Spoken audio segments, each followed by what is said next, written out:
Fire crews working non-stop, waging an all-out battle from the air and the ground as they brace for the worst of those punishing Santa Ana winds. The National Weather Service warning conditions to be as bad as it gets, with the potential for hurricane-force winds over the next 48 hours. 13 million are under red flag warnings, stretching north of Santa Barbara to San Diego County. With more than 8,000 firefighters now on the front lines, officials insist they're better prepared with more ground and air resources this time around. Just behind us here, you can see a massive burn scar. There's no more smoke, no more fire, but there's still a danger. And that's why there are lines of firefighters right now with cutting tools like chainsaws and axes, clearing all the brush, making sure there's no fuel in case those winds pick up and carry embers. We were with CAL FIRE as they worked to clear brush before those dangerous winds hit burn zones. So you're worried about this area because there's still brush here and it's so close to those homes right there. That's correct. Firefighters lined up on cliffs, scaling canyons, and on the lookout. They're putting their lives on the line to get out in front of something that most people wouldn't get in front of. Over the weekend, California's National Guard dropping flame retardant on hot spots in the Palisades fire. After flare-ups forced new evacuations in Encino and Brentwood, triggering this eerie fire tornado. The Eaton and Palisades fire still mostly uncontained, with speculation on the origins of the infernos running rampant. The ATF now leading a newly formed task force to investigate the cause of the Palisades fire, as multiple law enforcement sources tell NBC News that a possible human cause is an early focus in this case. They're identifying cause and origin for each of these separate fires. There's so many of them. None have been ruled out of arson. The death toll has now reached 24 and expected to rise, including 95-year-old Delise Mama D. Curry of Altadena. That was her refrigerator. This is where she would be. Her granddaughter looking for her remains and what's left of her home. Mama D, are you here? Officials today urging residents to stay out of evacuation zones. People are saying, I just want to go look at my house and I want to see what's left. We know that, but we have people literally looking for the remains of your neighbors. Law enforcement in the region announcing more than 70 arrests, including looting and burglary charges. The FBI says unauthorized drones over the fire zones are now well into the double digits as they search for the drone pilot that crashed into a Canadian super scooper last week, grounding the aircraft for days. Today, the Los Angeles Unified School District reopened most of its 1,000 campuses, giving students some return to normalcy. I've been pretty scared coming here, but but as long as the doors are open, I feel safe. Schools damaged by the fires or inside the evacuation zones remain closed, with tens of thousands pushed from their homes, now forced to start over. One estimate says the insured losses are already at least $30 billion. Right now, I'm trying to just keep it together to find us a place to live for us, temporary living for our family and my parents. Andrea Heindel lost her family home, as did her parents. How tough is it? It is tough. There's millions of people looking at millions of different places, and so we just got to figure out one step at a time how we're going to handle it. And with the winds bringing the possibility of new fires and destruction just like this, some homeowners plan to take matters into their own hands. Once again, Gadi, Schwartz tonight with their stories. For days, so many across Los Angeles faced off against apocalyptic wildfires. Some homeowners defying the evacuation orders, choosing to protect their properties amid the hellscape. We need a water drop. We need a water drop. Sprinklers, hoses, generators, pumps, and tonight facing new red flag warnings, some Angelenos say they are preparing for round two.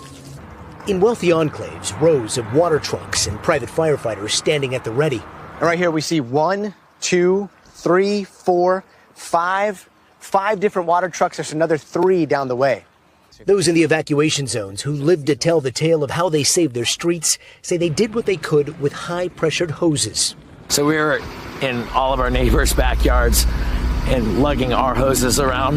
In Altadena, Felipe Carrillo saving 2 houses on his street with a garden hose. I caught on fire a couple of times. You caught on fire? Yes, and so what I started doing is every once in a while I would just spray myself with the garden hose. Just soak myself with the garden hose. and continue to fight. Fire officials say those who stay to fight the fire are putting their lives at risk. 66-year-old Victor Shaw died in the Eaton fire. His remains found holding a garden hose. Right along the coast, owners of this row of homes had their own fire hoses ready and some willing to risk their lives. There's another hot spot that just started up. So we're hooking up our fire hoses again to put it down before the wind starts again. When the fire rolled in, Clayton Colbert and his friends stood their ground, tapping into the hydrant and saving 6 homes. Do you have any firefighting experience? I mean, I do now. Yeah. What do you think would have happened if you and your neighbors weren't here? 911, where is your emergency? I'm in the middle of the flood. We've got a little girl and a woman trapped in the trailer, and the trailer behind them just broke loose. Please, somebody to come get me. 2 seconds ago, I thought we were going to survive. Now I can't breathe. I thought I was going to die. I thought I was going to drown. The best way I know to describe it is it was just horrific. It's worse than what you're actually seeing through the camera lens. People have been cut off because the road's gone, bridges are gone. You've got to be able to get people help. What we see now is probably the largest civilian air operation put together in history. Everything is just gone. Years of hard work just taken away from us in a blink of an eye. It's so hard to make sense of the chaos. When anybody's in pain, they want hope. You don't go through something like this without being changed.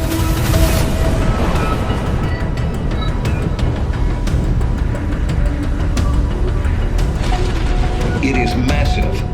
Tonight, Hurricane Helene is on a devastating path to Florida. With storm surges as high as 20 feet predicted. Millions are bracing for a life-threatening impact. My husband lived here 23, 24 years and never had a flood before. So we were thinking, oh, maybe it will not hit Florida. Maybe it will not be that bad.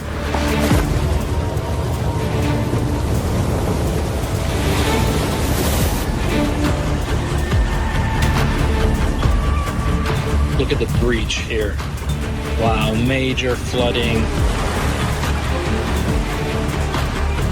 And then as it makes its way into the Appalachians, more flooding possible. We're looking at anywhere from 10 to 20 inches of rainfall. We're in the mountains.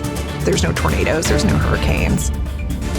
When I was hearing the reports, it felt like the worst case scenario was a puddle, you know, a basement flooding, normal things. There's no way it's going to be that bad.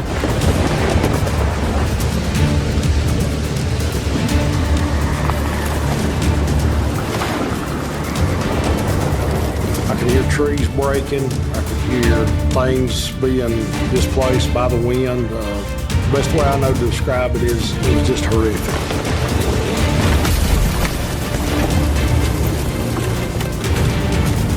So I was at the house with Mike and my 7-year-old and my parents, and my son was more excited than scared. We started to watch the water rise. The worry started to set in when they said the dam was going to break. The water was rising so quickly. It's like a blink of an eye.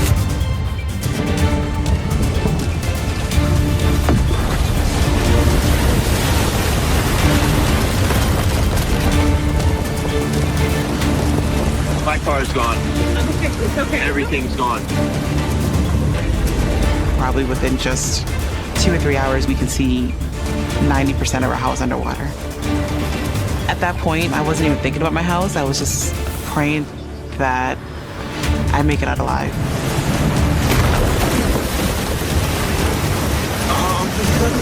Oh, this is scary, guys.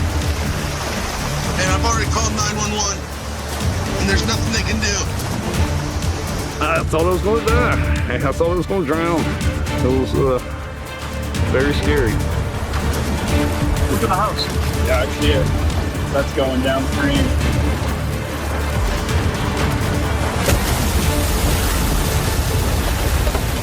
Someone knocked on my front door on our deck. It was my neighbor, and she was just frantic. She was crying and couldn't hardly understand her. But she informed me that there had been a landslide and that her husband was gone. I was just devastated. We started to watch the water. Our cars were floating. We knew we were trapped at that time. I had called 911 and she said best case scenario is to get on the roof. That's where we would be safe. I had to get my son out. My parents being 73, of course, I had to help them. I felt scared. We had reached our last hope up on the top. We had nowhere to go. Everything around us was crumbling. We were watching outside the semis going by, the 18-wheelers, our cars, everything was floating by like it was nothing. And it was like a second. The house just fell apart. And I can hear my mom screaming, and that's when I hear my son just, Jesus, save me. And the water took us so quickly. It was so quick and forceful. And at that point, I go under the water. And I'm just like looking for Micah, looking for my mom. I couldn't move, I couldn't swim. And that sense of loss of control, you have none. In that moment, you just watch your whole life just go by you in the blink of an eye. My parents, my child, everybody's gone. I never saw them again. I just completely felt hopeless.